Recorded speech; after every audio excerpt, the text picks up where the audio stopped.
नया कानून पास हो गया जिसके बाद दूसरे सूबों में गाड़ियों के रजिस्ट्रेशन कराना जो है नामुमकिन बना दिया गया। अगर आपका डोमिसाइल पंजाब का है, पंजाब के किसी भी शहर का, लाहौर, मुल्तान, बहावलपुर, रहीमयार खान, फैसलाबाद, किसी भी शहर का है, तो आप इस्लामाबाद में भी अपनी गाड़ी को रजिस्टर नहीं करवा सकेंगे। होता ये था कि पंजाब में कुछ गाड़ियों की रजिस्ट्रेशन फ़ीस और टोकन टैक्स ज़्यादा थे, वफाक में कम थे। लोग यहाँ से जाते थे, वफाक से इस्लामाबाद में गाड़ी ख़रीदते थे। एक तो वफाक में जो दुकानदार थे उनका कारोबार काम चल रहा था क्योंकि उनकी गाड़ियाँ बिक रही थी।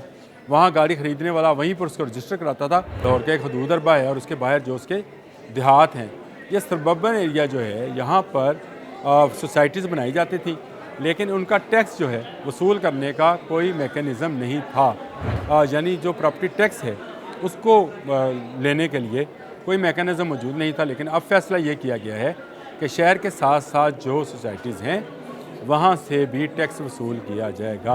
बिस्मिल्लाहिर्रहमानिर्रहीम, अस्सलाम वालेकुम। बोलते कालम के साथ मैं आमिर रज़ा खान, और आज मैं आपको एक्साइज़ के हवाले से एक ख़बर देना चाहता हूँ, या यूँ कहूँ कि दो ख़बरें देना चाहता हूँ। बड़ी अहम ख़बरें हैं आपके लिए, क्योंकि आप अगर शौकीन हैं कि आपकी गाड़ी पर इस्लामाबाद का नंबर हो तो आप भूल जाएँ। आप अगर आपके पास पंजाब का डोमिसाइल है तो आप ना इस्लामाबाद वफाक से, ना खैबर पख्तूनख्वा से, ना बलूचिस्तान से, ना सिंध से अपनी गाड़ी को रजिस्टर नहीं करवा सकते हैं। नया कानून पास हो गया जिसके बाद दूसरे सूबों में गाड़ियों के रजिस्ट्रेशन कराना जो है नामुमकिन बना दिया गया। अगर आपका डोमिसाइल पंजाब का है, पंजाब के किसी भी शहर का, लाहौर, मुल्तान, बहावलपुर, रहीमयार खान, फैसलाबाद, रावलपिंडी, किसी भी शहर का है, तो आप इस्लामाबाद में भी अपनी गाड़ी को रजिस्टर नहीं करवा सकेंगे। होता ये था कि पंजाब में कुछ गाड़ियों की रजिस्ट्रेशन फ़ीस और टोकन टैक्स ज़्यादा थे, वफाक में कम थे। लोग यहाँ से जाते थे, वफाक से इस्लामाबाद में गाड़ी ख़रीदते थे। एक तो वफाक में जो दुकानदार थे उनका कारोबार काम चल रहा था क्योंकि उनकी गाड़ियाँ बिक रही थी। वहाँ गाड़ी ख़रीदने वाला वहीं पर उसको रजिस्टर कराता था। रीसेल वैल्यू ये बहुत काउंट करती है। बंदा रहता है रहीमयार खान में, इस्लामाबाद में गया, गाड़ी ख़रीदी, ड्राइव की, रहीमयार खान आ गया, सारी ज़िंदगी उसने रहीमयार खान गाड़ी चलाई, लेकिन जब बेचने गया तो वो रहीमयार खान का नंबर नहीं था, इस्लामाबाद का नंबर था, तो उसको 4 पैसे ज़्यादा मिलेंगे और हुकूमत को उतने ही पैसे कम मिलेंगे। यानी यहाँ रजिस्टर नहीं होगी तो पंजाब गवर्नमेंट के पास तो पैसे नहीं जाते थे।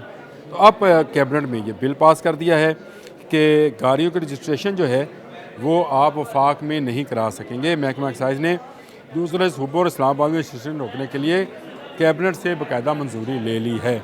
शहरी टैक्स बचाने के लिए दूसरे सूबों या वफाक से गाड़ी रजिस्टर कराते थे। दूसरे सूबों या वफाक में रजिस्ट्रेशन से टैक्स वसूली में सिक्योरिटी मसाइल का सामना, कोई सिक्योरिटी मसाइल का सामना नहीं था। असल मसला वही है कि पैसे नहीं आ रहे थे, तो हुकूमत ने यह अपने लिए एक अच्छा फ़ैसला किया है कि उसने कहा गाड़ी भाई हमारे पास रजिस्टर कराओ, हमारे यहाँ का दुकानदार चलेगा, उससे भी टैक्स आएगा। गाड़ी आप रजिस्टर कराएंगे तो उससे भी टैक्स आएगा। टोकन टैक्स जो सालाना टैक्स है उसको भी हम आपसे पूछ सकेंगे, आपकी नंबर प्लेट उतार सकेंगे। तो उतारने के लिए इन्होंने ये कानून जो है वो मंजूर करवा दिया है। अच्छा, ये तो एक ख़बर थी गाड़ियों के हवाले से। दूसरी खबर ये है कि पंजाब हुकूमत ने शहरी आबादियों से बाहर जो उसको आप यूँ समझ लें, लाहौर से हम इसको मुआजना कर लेते हैं। लाहौर की एक हदूद है, लाहौर का एक हदूद अरबा है और उसके बाहर जो उसके देहात हैं, ये सबर्बन एरिया जो है, यहाँ पर सोसाइटीज़ बनाई जाती थी, लेकिन उनका टैक्स जो है वसूल करने का कोई मेकनिज़म नहीं था। यानी जो प्रॉपर्टी टैक्स है उसको लेने के लिए कोई मेकनिज़म मौजूद नहीं था। लेकिन अब फैसला ये किया गया है कि शहर के साथ साथ जो सोसाइटीज़ हैं वहाँ से भी टैक्स वसूल किया जाएगा। हुकूमत पैसे नपनते आ गई जे, आप भी बच कर रहें।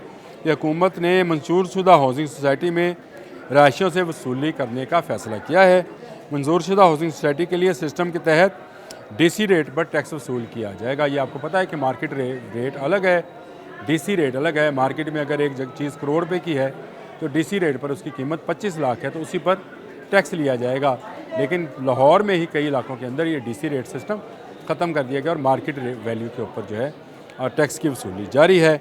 ETO एक्साइज़ को इख्तियार होगा कि मंजूरशुदा हाउसिंग सोसाइटी की रहायश पजीरों को टैक्स की तशख़ीस कर सके, बता सके कि आपसे कितना टैक्स हमने वसूल करना है। ये इन्होंने मुकामी ETO एक्साइज़ को अख्तियार दे दिया है। कबल इसी पंजाब भर में 25 लाख के करीब प्रॉपर्टी मालकान टैक्स नेट में शामिल हैं, सिर्फ 25 लाख। और शहर बेस बायर हाउसिंग सोसाइटी के सिस्टम में शामिल करने से करोड़ों रुपए की, यानी मैं आपको अगर करोड़ों रुपए तो ये इस खबर के अंदर शामिल है, मैं आपको बताना चाहूँ तो अरबों रुपए के टैक्स जो हैं वो वसूल किए जाएंगे।